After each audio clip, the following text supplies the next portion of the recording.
Okay, so ladies and gentlemen, welcome to our evening discussion. I will actually not say anything right now, aside from a very warm welcome to the moderator of this evening session, Lord Jack McConnell. We had a chance to meet him already earlier today and yesterday. Former First Minister of Scotland, actually the youngest and the longest serving First Minister of Scotland, as well as a member of the House of Lords. So why don't we give a warm welcome for Lord Jack McConnell, who will begin the panel. Thank you. Last night we talked about cultural diplomacy in individual countries and between countries, but in this session we are to talk about global organizations, multilateral organizations, and somehow in the course of a relatively short period of time we might manage to cover everything from the United Nations through to the economic governance organizations, maybe even the defense organizations, and the regional and continental organizations like the European Union and the African Union. And I thought that, particularly given the very thoughtful and stimulating speech earlier by Yves Leterme, that someone who has served as Prime Minister of Belgium and right at the heart of the European community and the European Union, and is now serving in the OECD, a different kind of multilateral organisation, that perhaps I might start with the panel asking Yves to make some remarks about this topic. I hope we have a microphone for him that works. Thank you. Yeah, that's okay. They were okay. Good. Well, first of all, a preliminary remark. I started my job at the OECD last week, I think the 8th of December. It's my third day off, so don't exaggerate my involvement until now, but the objective is indeed to work very hard for the OECD. I think one of the crucial questions indeed today is to find new methods to render the multilateral approach and management of problems inclusive. I think during the last 10, 15, 20 years, we have managed on a global level to start up a global management and solution-seeking effort by trying to find agreement between the main economies, the most powerful nations. And the whole of the challenge, and it was at the agenda, not this year, but last year of the United Nations General Assembly, is to work on ways to render this multilateral approach, for instance, of the climate change problem, of the development aid dossier, to render this multilateral approach inclusive. So to give a good place, a good position also for the countries that are until now not involved in the G20, not involved in the G8, not member of the Security Council, for instance. As far as the specific topic is concerned of the cultural diplomacy, I will confess that I think apart from the conflict prevention and the conflict preventing work of the UN in Central Africa, I never had a dossier on my desk where the idea that better improving the mutual understanding also of cultural sensitiveness, sensibility of people and of nations and of countries, apart this specific case, I don't think there was another occasion where this was put on my desk. And I've served as an official of the European Union, as a leader of a regional government, as leading a federal government, member of the European Union, in the European Council, also at UN level. So I think there is a lack of investment in enhancing the capacity of mutual understanding of cultural differences. And I think it should be approached in a very comprehensive way, starting from imposing to future servants of these institutions to have this in their curriculum, to learn about how you have to be open to this difference, that you have to learn some specific, that you have to be aware of some specific characteristics of countries, of people that you meet. To give an example, when as a government leader you meet a colleague from another, Mr. Adamkus will certainly have the same experience. When you have bilaterals with other leaders, whether it be the president of the prime minister of an African country or the prime minister of an Asian country, you always get a big dossier, a big file with economic figures, with some specific items you have to discuss because your country or companies of your country are involved, but you never have until well, as far as my experience is concerned, I never had a dossier where about a certain country there was an analysis of, let's say, the specific cultural approach of this country, of the problems we would discuss around the table from the one side to the other. So To sum up, I think the big challenge for the coming years is to achieve a inclusive multilateralism on a global level to tackle global problems. And we have a positive evolution that through G7, G8, G20 and all kinds of conference like the Copenhagen Summit or the Durban Summit, we have made positive steps forward, but we have to structure it, institutionalize it, and render this multilateral approach inclusive. And then on the other hand, I think that from the ordinary civil servant of international institutions until the political leaders, there should be more attention paid to the things you're working on, the cultural differences and the importance of these cultural differences that are played in problems leaders have to face when they are ruling their country and they are trying to find solutions. Thank you very much. Very appropriate remarks, and I've certainly become very conscious over the past 12 months of an increasing international awareness amongst not just those of us who have an interest, but maybe general populations too, because of events in Libya and in Syria and so on, of the existence of and the importance of the Arab League, Arab representation in the UN and so on. And I wondered if Dr. Al-Baharna perhaps might have some remarks. Well, I have actually two remarks. The first one regarding the governance. We find sometimes there is reluctance, especially from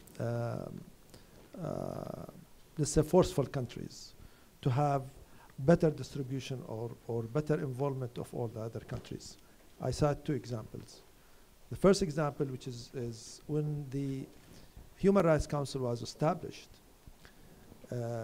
in 2006, the majority of the countries were the big countries were opposing that. Why? Because it allows them to control the human rights in the way they want, because it was part of a subcommittee of the UN. By giving equal rights to all the countries, which should encourage more diversity, which should encourage more actually open dialogue, that has improved the human rights in a way to spread the dialogue between countries, NGOs, and the other countries. United States has refused to join, firstly, and finally they have to join.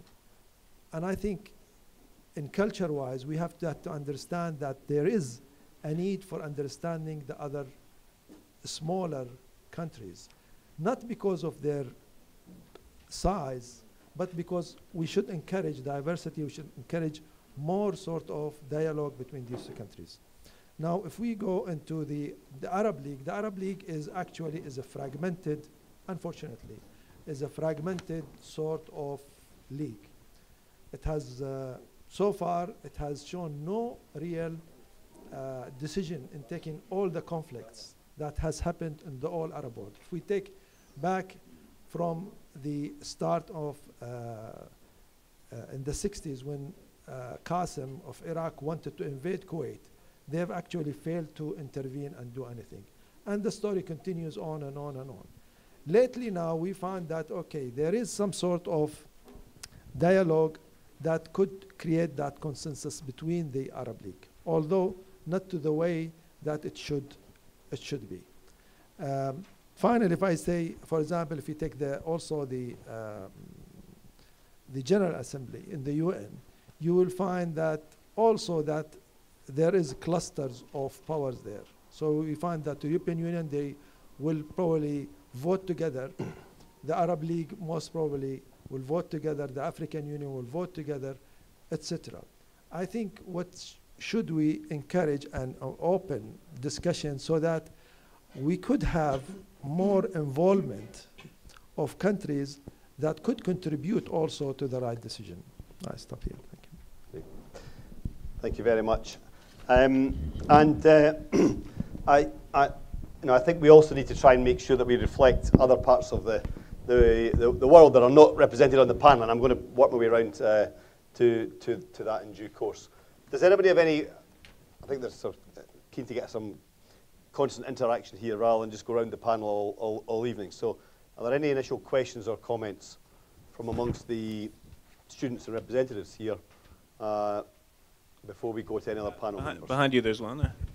Somebody behind. And while we're passing the mic, just to encourage everyone, we really do want to make this as interactive as possible, so really do voice up. We want to hear your perspectives, your voices. We have wonderful experts here, but we really want to have an intergenerational dialogue, so don't be shy, and we'll begin right now, please. Okay, so I'd like to, sorry, I'm Hannah, I'm working here at the ICD, and I know that one, from the UK, and, sorry, and I think one thing that we've been interested in sort of discussing is what do we mean by global governance? Because we're trying to have a discussion here about cultural diplomacy within global governance, but this is a term which is quite contested. So I'd be really interested to hear the panelists and other audience members make of the term global governance itself.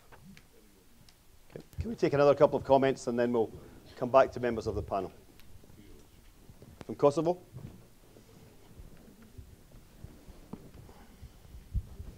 Yeah, I'm Ilza, and you previously and now you talked about empowering more regional governance, but what to do in those regions where the collaboration within it's a problem, case in point, the Balkans. I wonder if perhaps the former president of Albania might give us a perspective here. We've had a perspective from inside the European Union, but perhaps this would be another perspective here. Yeah? Well, before going to this question, well, there is a global governance, and we have also global institutions which are together, they are playing their role. Of course, what we need today is more reforms in this kind of institutions, more reforms in this actual global governance. And if we need a reform, the first one to be reformed is the Security Council. I believe there we have this kind of veto power, which means that in the Security Council it's quite important a veto of one member, and no more are important the votes of the other members, which are non-permanent members. So we need this kind of reform regarding the governance.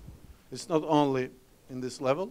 We need the reforms in any level of the global governance. We have had some successes regarding the juridical intervention, because actually we have 2 international courts, and quite important is also this international criminal or penal tribunal. And with this tribunal also was linked this events in former Yugoslavia, where Kosovo was a part. Well, another element that I like to emphasize is that we have this culture diplomacy in different fields. What we need today more strengthened, it's the culture diplomacy in international relations. But we have this culture diplomacy in different fields. And one of them in the European level is also the program for education, the program for research. We have Erasmus, which is an excellent program. And at the same time, we have a process called Bologna process, which is trying to put together the curricula of different universities in European level and also in neighborhood countries, which means that this kind of concept of cultural diplomacy is present in Europe and has to be present also in other corners of the world. Regarding the Balkans, well, with my friend Pangalos, we have worked together. And it was the most difficult time of Balkans, and it was the crisis in former Yugoslavia. The part of this crisis also the Kosovo crisis.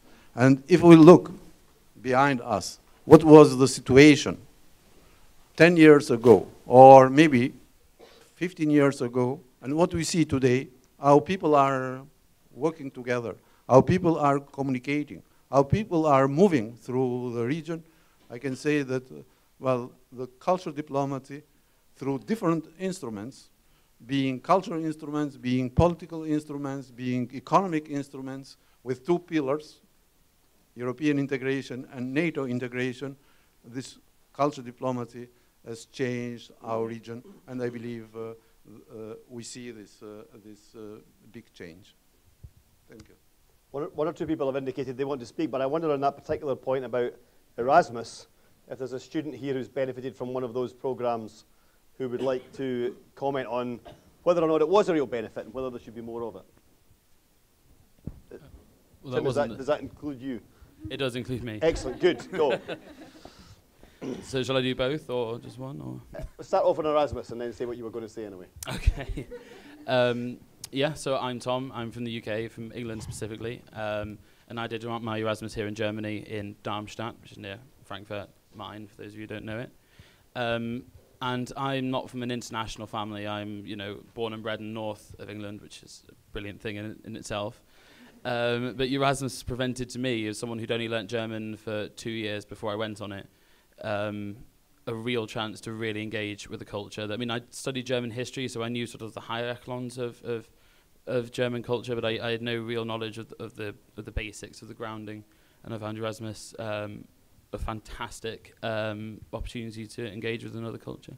Couldn't recommend it more. Amy, do you want to say something too? Absolutely, yeah. I totally agree with Tom's comment. I'm from the UK as well, by the way.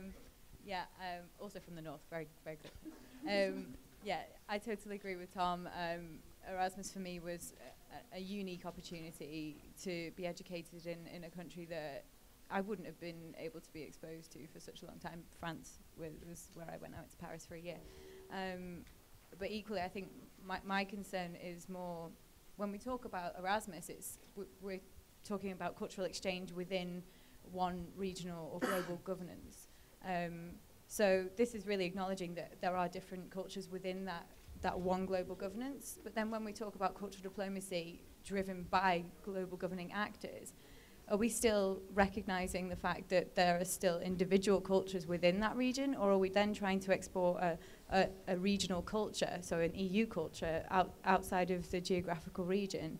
I think that would then become a lot more complex, and trying to achieve this collective culture within the EU, especially coming from a UK point of view, just seems something very unrealistic. Okay. Tom, you said you had something else that you wanted to say as well, so okay, yeah. Bring you back in. So I studied in Wales at the Aberystwyth University, to name drop there. Go there if you aren't a graduate. And I did my bachelor thesis actually in the Europeanization, i.e. the effects of EU membership on Greek and German regional policies. So having a Greek delegation is really interesting. And what I looked at was comparing the actual sub-state regional level of governance. And I looked at that within a European context, as in, a supranational governance level. And having studied in Wales, which is a constituent country of the United Kingdom, so maybe the Scots have also got something to say about this sort of sub-state regionalism, is that I think cultural diplomacy, as we've learned over the past few days, really can cross borders, it can cross international borders, it can also cross regions within states. And that, to me, and one of the reasons I came here, is because my real belief in cultural diplomacy is because at every level of this multi-level governance, which forms a part of global governance, it's applicable to every single level of it. And that's why I think it's useful. Thank you. Okay, I'm keen to hear this voice here, for obvious reasons. But then maybe, are there any students here from outside the UK who might want to contribute to this discussion? Well, on Erasmus, it's a very good program, but it's touching 3% of all European students. There should be a promotion of inter-university mobility, and it's going the other way around, because countries are closing up now to foreign students. That's very valid points. Yes, thank you. Just a little tip. Lefteris Konom, my name. I'm heading the Foundation for Hellenic Culture in Berlin. I was 3 days ago at a meeting at the European Union offices in Berlin. Mrs. Vassiliou, who is the lady from Brussels that comes, the commissioner, she talks about Erasmus for all. This is the preparation of a new Erasmus program, which is not going to be involving only university students, but every level of education. And it has something like 72% more money from 2014 until 2020. The program is in preparation, and you can send ideas through internet. Okay, and the colleague at the back here. Hi, my name is Nils. I'm from Denmark. Turning to another issue, which I think is very important when discussing global governance, is the issue of how we can make sort of international organizations more legitimate. And I'm thinking about the sort of democratic deficit that international organizations are often criticized to suffer from. So I would appreciate a few comments on that issue. Thank you. I think that would seem to me to be a very appropriate issue on which to get a comment from Turkey. Thank you very much. The legitimacy question, of course, arises more for international organizations that have a political task. For technical organizations such as FAO, UNDP, and the FAO, WHO, for that type of organization, I think legitimacy is there, governance is there, and satisfactory to a very large extent. We have to take into consideration that they are not supranational, they are international organizations, global or not. It may be global, it may be regional, but they are not supranational. Regarding the need for the reform, it is more for the political organization, and all the more so in the United Nations, it is in the Security Council, that's to say the 5 permanent members. This is the question. On the question of Erasmus, Madam mentioned that it is only 2% of the European audience, it's at the European level, whereas the need for cultural diplomacy or cultural interaction is more between Europe and the third countries, non-European countries, than the need between the European countries themselves. Does it mean that it should open up to the entire world and invite application from everywhere? It may not work because the money may not be sufficient. It is a good start when it proves to be very successful at the European scale, so non-European students also may be invited to submit application. This is how it should work, in my opinion. Thank you. There was somebody spoke was it earlier today from Armenia. And I just wonder whether this, I mean, we're talking here really very much inside the European Union or the European Union and states that are My name is at least in Lena. some ways interested perhaps in joining at some stage. Yeah, from Armenia. But, I mean, actually, I applied for the Erasmus Mundus this year because I like this program. I discussed a lot of the details, everything. It provides the disadvantages that provides very few students. Every year, 1 or 2, at least 3 students can enter this program to study there. And there are a lot of other programs, FLEX, RX, which are providing opportunity to study in America, in the United States, and from British program, where every year only 3 students can study in Britain. These are programs which are providing through Armenians, non-governmental organizations help, or British Council. The other program students must find themselves, and there are a few scholarships available for students from Armenia, from country like Armenia, and this is the disadvantages. But the advantages, wherever they are passing and coming back to Armenia, the students who are coming back study there, they're opening NGOs or providing opportunities the other students to study there more and more, but half of them aren't coming back. They stay abroad. From one hand, it has advantages. From Europe, they're developing more, and it stands positive stat for both sides. For Europe, wherever they're staying, they're becoming more intellectual people. And disadvantages that it culminates migration, really, and for our country, it's really has calamitous consequences. But despite all these formidable obstacles, students keeping applying for these programs like me. Thank Okay, you. thank you very much. Can I ask, is there anybody here who's got experience from inside the European Union of being supported in a program that took them outside of Europe? Is there anybody here who's been a student and has been sponsored to go to some other part of the world? Bastian. Thank you. There's lots of people indicating. I'll come back to you all, but I want to follow this thread at the moment, I think. Yeah, my name is Bastian Renner. I'm from Germany, but I studied in the Netherlands, and then I moved abroad to California in the States, actually. And I actually had the problem that because Erasmus was limited to Europe, I had to choose between the nice Erasmus grant and travel or go to semester abroad within Europe, or actually go abroad where it was much harder to get funding. And I went to abroad, but only because in the end, actually, my university stepped in and said, well, it's discriminating to allow people to go to Europe with this grant and limit other students who want to go like further internationally abroad. So I actually went abroad, but only because my university stepped in and said, we want to allow our students to go everywhere in this world. So we try to everything to facilitate that. But then again, I think that the Netherlands are really open to that, and especially my university was really open-minded to international degrees. So I think I was quite lucky there. Thank you.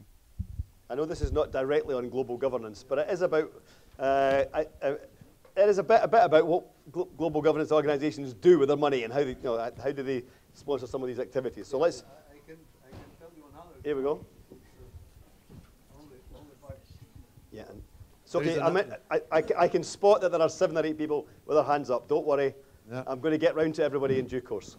So there is another example, and there is a center which is called International Center. I know, I've seen them all. It's okay. In science, it's the Abdul Salam Center. It's in Trieste. There you can meet people or scientists and researchers of all corners of the world. And I have a good experience. I've worked for years in this center. And if I have some friends, it's this friendship was born in this international center. And this was a real model of cultural diplomacy. So you can think about it. Good stuff. Now, there were a couple of people right up the back. So can we maybe move up to the to that area? Just one, giving one example. Yep. Question. EU gave recently, in the last 10 years, to Spanish Economic and Social Council in the framework of the MEDA project. And this project brought a lot of outputs, particularly to the North African countries. You ask if any European regional organization is going to bring some results for the other parts of the world. Even in this project, in the TRESMET 3, the name of the project is TRESMET 3, maybe some of participants are aware about it. In the third TRESMET 3 projects, even the Israeli and the Palestinian participants work together on SMEs, small and medium-sized enterprises, and youth employment. This is one example. Another point I would like to give as a sample to the paper which was distributed now as a topic for this conference. I think the Bretton Woods institutions gives priority to financial concerns and even pushing the social concerns to the bottom of their agenda. I am from Turkey. I saw this in many practices when we had a lot of aid from IMF and World Bank. Even the World Bank projects didn't want to give one execution of the project to the ILO because ILO has signed and accepted a certain convention. The same things are happening if you watch carefully to the last 3-4 months what's going on in Europe by the trade union activities. I think this is the result of the Bretton Woods institutions' typical attitude. Thank you. I would suggest now also maybe, we don't necessarily want to go to the 30-second rule, but I think we should try to keep very brief comments because I think there are so many hands. But I think, Jack, you've been keeping track better than I have. But I just encourage the other interveners to try to keep your comments as short as possible. It was what, I think about 7 or 8 hands, Jack? Or are you keeping track? Or I'm not sure. Who's next? I'm happy to, if you want me to chair it, yeah. Okay. Who's next? I think that first set of questions on the paper did refer to specific initiatives that might be taken by global governance institutions, suggestions of particular responsibilities. Is there anybody here who thinks that that's a good idea?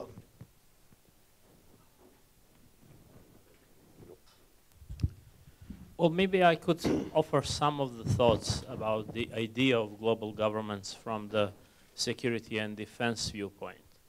It's rather an idea than the reality. Because we have some institutions that by the name have got the global governance, global relevance.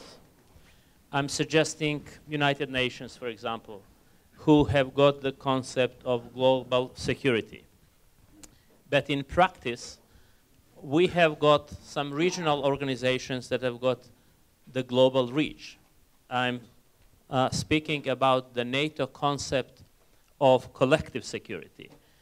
The deliverability and the capacity to implement and apply certain idea is much more relevant than the name or just the definition of certain organization itself. United Nations especially failed in the experience of the wars on the Balkans, and they were not capable of protecting and defending themselves, and let alone anybody else. Whereas at the same time, NATO is adopting, NATO is changing, and NATO is reaching a global relevance by its special arrangements with Japan, with Australia, New Zealand, China, India, Brazil, and NATO is reaching all relevant parts of the world. And we do have some other security concepts that are relevant for our part of the world. And it is the concept of comprehensive security promoted by OSCE. And it is a concept of cooperative security promoted by EU. But none of them has got the capacity comparable to NATO's to deal with real demands, with real challenges and requirements of the daily life. And I believe, therefore, we should think in terms of leadership development. And even if you want to think in terms of Erasmus mentality, then there is no better investment into the future of a nation than into the education of its young population and people. We have to educate our young people that learning and leadership are indispensable to each other, and by learning and very active position and hard work, we could adjust our pace of development with increasing pace of speed of the overall change. And I see the role of cultural diplomacy here through the example of ISAF again. All our countries that are contributing troops and resources to ISAF mission execution are there to achieve the ISAF goal, which is to transit now the responsibility of ISAF for the stability, security, and future of the country to the Afghan National Security Force. But each soldier of ours is there to fulfill her own or his own national interests first. And I don't think that there is a full alignment of those interests among our nations ourselves, and more particularly and more importantly, the alignment of those interests with Afghan national interests. Why I'm saying this? Because very few of us understand that Afghans are very dignified people. And they like to think of themselves as people that Indian subcontinent was governed from their capital for a certain period of history. And they suggest, well, we have seen the backs of many empires of the world, and we'll see the back of yours, the backs of you as well. We have got time, you have got watches. You might count it or measure it, but we have no rush. I believe we cannot achieve a full identification with their security, political defense, and all other needs until and unless we align and close to each other the cultural approaches to the war, to the stability, to future, and to coexistence, interdependence, and correlation of all of those interests that we are speaking about. That's why I'm suggesting that cultural diplomacy has got not just a role to play, sometimes a pivotal role to play in many security political issues, which are then prerequisites for economic, cultural, technological, and all other developments. Thank you. We've been joined tonight by the Deputy Prime Minister of Greece, and I think it'd be interesting to hear what he has to say about this. Thank you, my lord. I'm a little lost. I think we speak about everything here. You're not as lost as I am. We lost the concepts. And I am, you know, Greeks are divided, or were divided at least in the past, between two big schools, Socrates and Aristotle. Socrates was taking one word and he could reach any kind of conclusion. Aristotle was classifying the words and putting them in little boxes. So I will try to put the words we use in your title, the title you choose, by putting them in little boxes. And I will say that when we speak of culture, we speak of two very different things. One is cultural creation, contemporary things that give a view to the future. And the other is cultural heritage, things, objects, ideas, books, musics that comes from the past, and we have to preserve and maintain, maybe make them possession of the generations to come. So, speaking about cultural creation, I think the idea of governance is absolutely unthinkable. How can one govern creation? Every creator can do whatever he can, or whatever he thinks. And the only way institutions, be it local institutions, or state institutions, or maybe international institutions, supranational institutions like the European Union, could influence creation is by giving money, playing the role of the prince. The prince was always giving money to the creators, being it a king or a duke in the medieval past of Europe, or the emperor of China, or anybody else, or the sultan in the Ottoman Empire, and whoever. So this role can be played, but it doesn't need any kind of agreement. This depends on the inspiration of the moment, the spirit of the people, the feelings about this or the other activity. If we come to cultural heritage, then we have a problem, because we have to keep the heritage and we have to manage it. We have to have an administration, and the administration usually is the field of national sovereignty, national states. It was so in the 19th century, and still is so in a great extent. Do we think cultural heritage is a field on which there can be supranational, that's what we call global interventions? There are fields like that. Nuclear energy, to take a very well-known example. You can't have nuclear weapons because there is an agreement against them. And you can't have any kind of use of nuclear energy because it's very dangerous. It can put in danger neighboring countries as well. You have the problem of the management of some illness, like AIDS, other illness that from time to time come under the World Organization of Health. You have such issues that are managed supranationally. Can we have that heritage can be under some global organization? For instance, there are issues. What happened to Iraq? We don't know. When the forces of democracy under the leadership of the United States went to Iraq, a large part of the cultural heritage of this country disappeared. We don't know where it is today. In Afghanistan, somebody mentioned that before, part of the heritage of this country, strangely enough, interests also Greek history because it's influenced by Greek sculpture, was destroyed by the Taliban. Who limits, who corrects, who manages this kind of issue? This is, I think, a question we have to answer. And in my first spontaneous, if you want, reaction is a positive one. I think that, like the human rights that are more and more considered a supranational issue that have to be managed by courts, agreements, conventions, also the heritage and its management should be a supranational issue.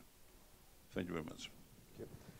By the way, I have to tell you that I was in a council that agreed on Erasmus, and Mrs. Thatcher said, "You're totally ridiculous. You want to finance with community money tourism among the young."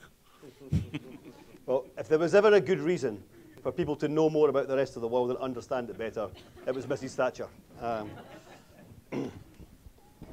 Okay. I did go on Erasmus. I went to Prague, but I'm English, so I won't talk about it. And but what I wanted to say was sort of bringing it back to the questions on the sheet. And one of the examples on the questions is the United Nations Goodwill Ambassadors and people like Angelina Jolie being used to promote, well, goodwill.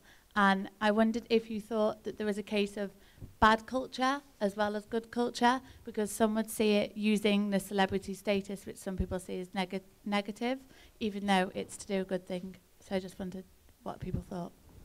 Okay, I have some opinions on that, but I'll keep them to myself just now. I've got the back.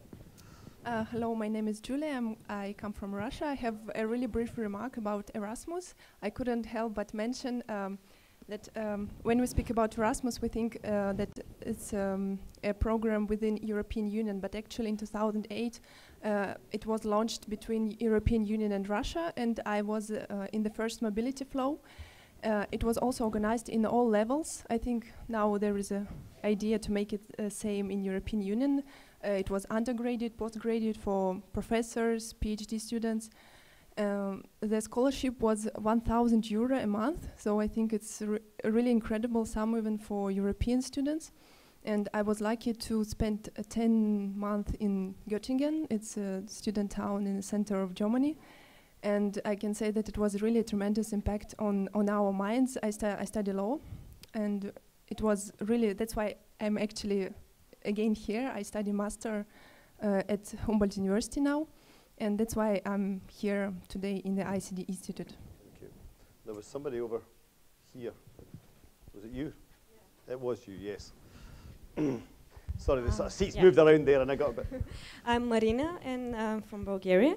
I would like to mention the European Voluntary Service, which is like Erasmus, but when you're graduated, like when you have your bachelor degree, you can take a gap year and go and volunteer in another country. Currently, I'm a full-time volunteer in Ireland, and I work with elderly people. I also have the right to organize and to present the Bulgarian culture in Ireland, and when I go back home, I will present the Irish culture in Bulgaria. So I think it's a really good thing. Well done. Yep. Thank you. There was one thing I wanted to come back to is actually the concept of global governance. We talk a lot about the EU, the UN, many international organizations. To come back to student exchanges, my university has exchanges in the Middle East. Some similar universities have some in Africa, in Asia, and Latin America. So when we think globally, I think it's much more relevant to think in terms of civil society, technical, limited, unique initiatives. And this sum of initiatives, the civil society, first of all, it is a challenge to the international organizations, because it's just like the arena where all interests compete and try and step up, for example, against the G20, the G8 decisions. But also, it's institutionalized through technical institutions such as the UNPD, UNDP. Sorry, I'm French. I'm mixed up with the letters. But so basically, this again that comes back to the issue of legitimacy, which has been raised a little earlier, since there's a whole part of the decision-making process, all initiatives that are being launched that just don't answer back to the people, and this makes a big experience. I just wanted to challenge this concept of global governance as part of really just international organizations. Okay. Dr. Zuzu is a former ambassador to the UN from Croatia, so perhaps he might have some interesting insights into this. Thank you very much, Jack. I think that it was very interesting conversation so far, and I would definitely suggest to Mark to organize special forum where people obviously can exchange the ideas and knowledge how to, in the best possible way, utilize what exists in exchange of students, in exchange of programs. But frankly, I felt somehow a little bit of sorry having such a panel with such a big knowledge of the topic, which is obviously impossible to answer, not to touch a little bit more and a little bit deeper into the topic. And frankly, I also think that it was very, very nicely introduced into that by Prime Minister Leterme easier. So what we heard from Deputy Prime Minister of Greece is, if I may, I would rather say a rather traditional approach to the culture.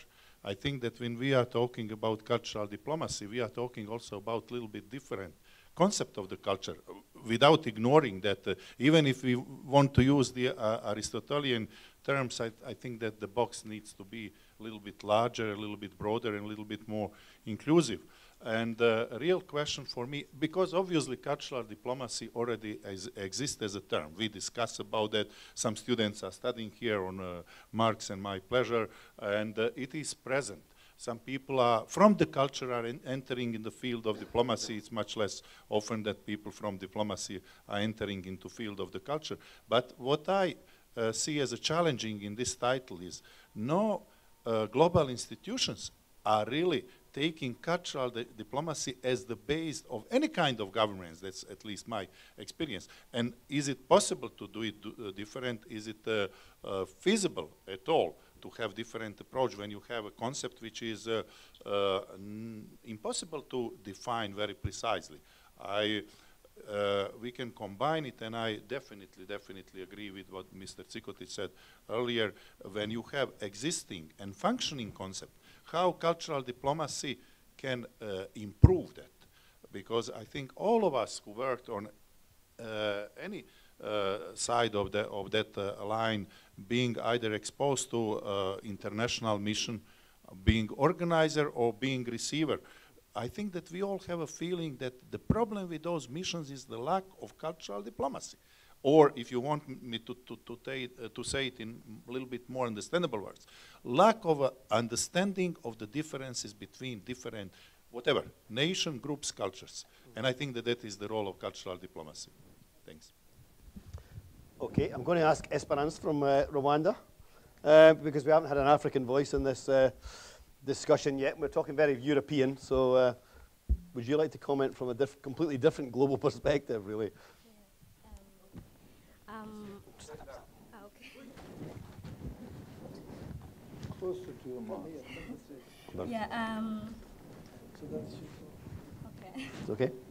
Yeah, I was actually, Lord McConnell, happy that you know my country. When you said you were in Rwanda and you know about East African community, and when we're discussing about Congo and conflict resolution. So it's a pleasure, and it's a pleasure to exchange. So I was born in Rwanda. so in 1994 we had like kind of genocide, which was an international level was really a big exchange because was a failure of United Nations Army and International Committee, and so I was grown up in this atmosphere of conflict resolution, and after the genocide we had a really huge program of unity and reconciliation. I think you know about it, and so it was about how can we use the local power and the civil society in exchanging community level, international level. And so the point was like, after the fail of international committee, how can we work as local people? How can we promote education and gender? So the genocide in Rwanda provoked like East African community conflict in the region, Great Lakes countries. And so I was working as a volunteer in the UN, and we had like kind of program which was like, European Union were implicated also. So the main program was like peace media as a soft power to discuss about ethnic conflict. And also other main subject in East African community was how to use cultural diplomacy in using soft power. So everything was about conflict resolution. So I don't have really much to say about European Union. What I learned was like exchanging with local observers and local civil society. And the main program and East African community was, as also we have like a lot of resource minerals, which was in chaotic and conflict area. So we had like to do good governance, opening border, like promoting gender, which in Rwanda was successful, because you have 60% in our government, they are women. So, but this was exchanging with the European community and UN. But what the success was really to use like this conflict as a local, civil society. My English is too bad. I would maybe explain it in French, but so in general it was like a big program exchanging with EU and UN and local civil society in education and the resolution conflict. Thank you very much. Thank you. Are there any other? Yves, you started this discussion. Would you like to, colleague from Volkswagen? Oh, there we go. Dr. Prätorius.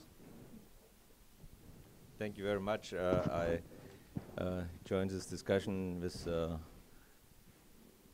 interesting, and I heard a lot of very interesting biography developments of these young students, and I think you will be the future for cultural diplomacy.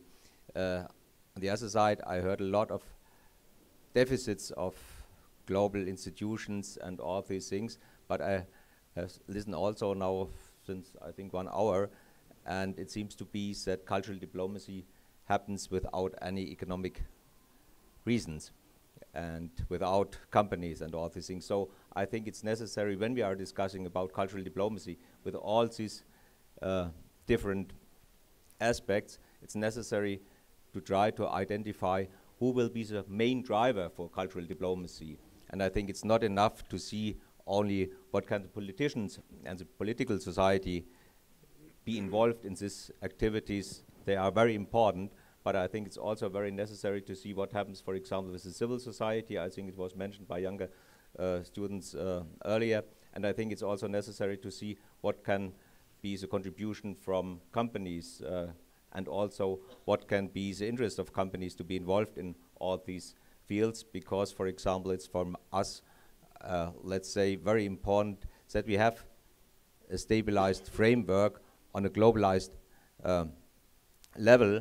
And for example, therefore, it's very interesting and very important for us that, for example, United Nations becomes more and more, on the one hand, with the deficit, I accept it in security, politicians and all these things, but I think it's very important, for example, that they created, let's say in the last 12 years, initiatives like Global Compact for Sustainable Development, or let's say, for example, I joined the conference in this morning from the German Labor Ministry concerning human rights, the Ruggie report, and I think these are really very, very relevant international global initiatives, and therefore it's necessary to strengthen these kind of collaboration between these different arenas.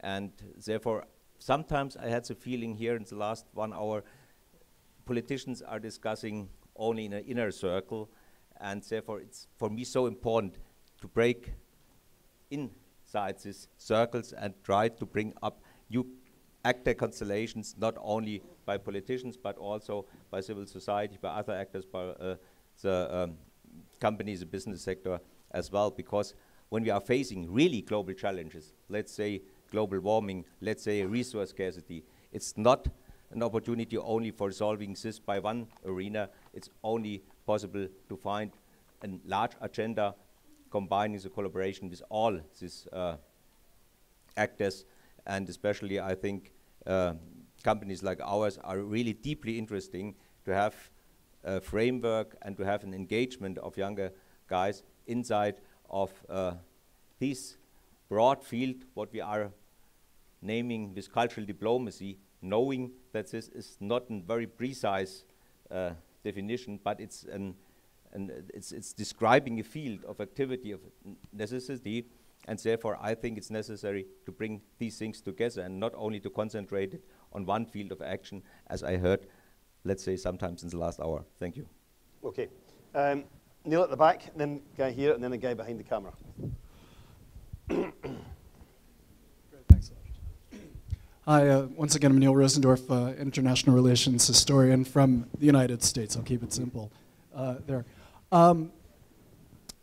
Lord McConnell, if I may, demurred from offering a response on the subject of celebrity diplomacy. Now, I happen to have written a couple of pieces on the matter, and I want to push you. I know you wanted to avoid talking about the subject, but I am curious to know what you have to say and what others have to say on the subject.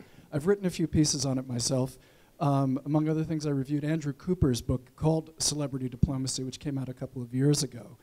And I also had a conversation several years back with Winston Lord, who, among other things, was the former president of the Council on Foreign Relations, as well as having been in charge of the policy planning staff and ambassador to China and all that sort of thing in the US.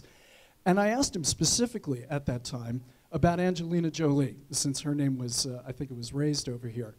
And I was quite skeptical, and she had just been brought on as a provisional CFR member. And I said, you know, is this just grandstanding? And he said, well, actually, I've spent time with her. I think she's the real deal. I think that what she's doing is important and valuable, and I think that she will be a substantive asset to the council. And as far as I know, he's been standing by that ever since. So I'll just toss it back your way if you're up to dealing with that. Well, I mean, on that particular issue that was raised earlier by, I think it was Charlotte, I mean, I think there is a role for celebrities in promoting in the developed world and promoting the needs of the developing world. And if those celebrities perform that task, it's a useful thing for them to do, but it shouldn't be overstated. I actually think, in the context of the discussion this weekend, that there are now a large number, particularly in the field of sport, the guy who was here last night talking about sport, in the field of sport, there are now quite a large number of role models in sport who could be used to educate people in the developed world about countries and societies and identities and cultures in the global south. I mean, I would like global institutions, perhaps, or NGOs or others, to make more of an effort to use famous African footballers in Europe, for example, to tell young European men who tend to be among the first to get disillusioned with migration, for example, to tell them about conditions in Sierra Leone or Ghana or other places where these footballers are coming from, or at least where their heritage is from. And I think that could be a really positive thing. I think those role models could be used not just for charity fundraising, but actually used to educate young men in Europe before they become bitter about migration, about the kind of relationships that we have historically with those countries and the conditions in those countries. So, I mean, I would actually turn the whole thing round. I think celebrity promotion of international development is a good thing within certain limits, but I would like to see us be a bit more positive in the role models we use to educate young Europeans about cultures from elsewhere in the world. That's my view. Right, can we keep some? I'm getting lots of signals here from Mark about time, and there are people dropping off at the edges all over the place. So let's very quick contributions from here, here, here, and here. And then if anybody in the panel wants to attempt to sum up, then they'll be the first one to get asked. Okay, thank you very much. My name is Beert Beukenhorst. I'm a historian from Amsterdam. I worked at universities, several Dutch universities in the past few years. I just want to have a brief remark also on what Dr. Prätorius was saying, and also the Erasmus program, which seems to be one of the most effective, at least we'll hear in this discussion, very effective way of interacting and sending people back and forth. What I've seen in the past few years in universities is actually that students are less likely to go on these Erasmus programs because tuition fees in several nation states has gone up, which makes them, for them, the consideration, do I go abroad with the possibility that I need to stay, be in the university longer, or do I just finish it as soon as possible? So there is a problem with funding there, a problem with money, and maybe there sort of a cooperation between business, government, and academia would work out to at least get that very successful element of cultural diplomacy more or less safe. So that's the remark that I want to have. Thank you. Behind the camera. Hello. Yeah, Alexander Asker from University of Zurich. I'm working on transitional justice, my area of my PhD, and I think in the area of conflict resolution, I mean, some aspect of cultural diplomacy play a role. When we look in South Africa on the TRC, this idea of Ubuntu, which is this traditional South African idea of reconciliation, played a role. Or when we look at the case of Rwanda, the idea of the Gacaca Tribunal, I mean, you know much more than me, had this idea of, okay, we have some traditional way of conflict resolution. I think there are two problems sometimes with this. I think sometimes a little bit naive approach to this traditional cultural form of conflict resolution. First of all, this idea, okay, it's traditional, so it will solve everything in a way we don't understand, but we don't have to look at it. So sometimes a little bit an exoticism besides with this. And the second thing is this idea of money. So this idea, okay, there are some traditional cultural things which usually are not so much, or which is the idea, okay, it's also cheap and it's local, so we don't have to look really how we can support this project. So this a little bit, it's also a question what do you think about this kind of sometimes naive approach to such cultural elements? I think we've had a good discussion, perhaps not in full on the issues of global governance, but I think some interesting lessons out of this, and I want to particularly say that it seems to me that this discussion, which focused largely on young people wanting to exchange with each other and wanting more young people to do that, shows perhaps that in terms of cultural diplomacy, well, some of us around the circle here might be thinking about global governance and some of the institutions. People want some practical realities in cultural diplomacy, and that was coming out of the discussion very strongly. So, and I think Dr. Zuzio's suggestion of a particular discussion, an event maybe on that topic for ICD, is one positive thing that we can take out of this discussion tonight, and I hope Mark will follow it up. Thank you very much, everybody.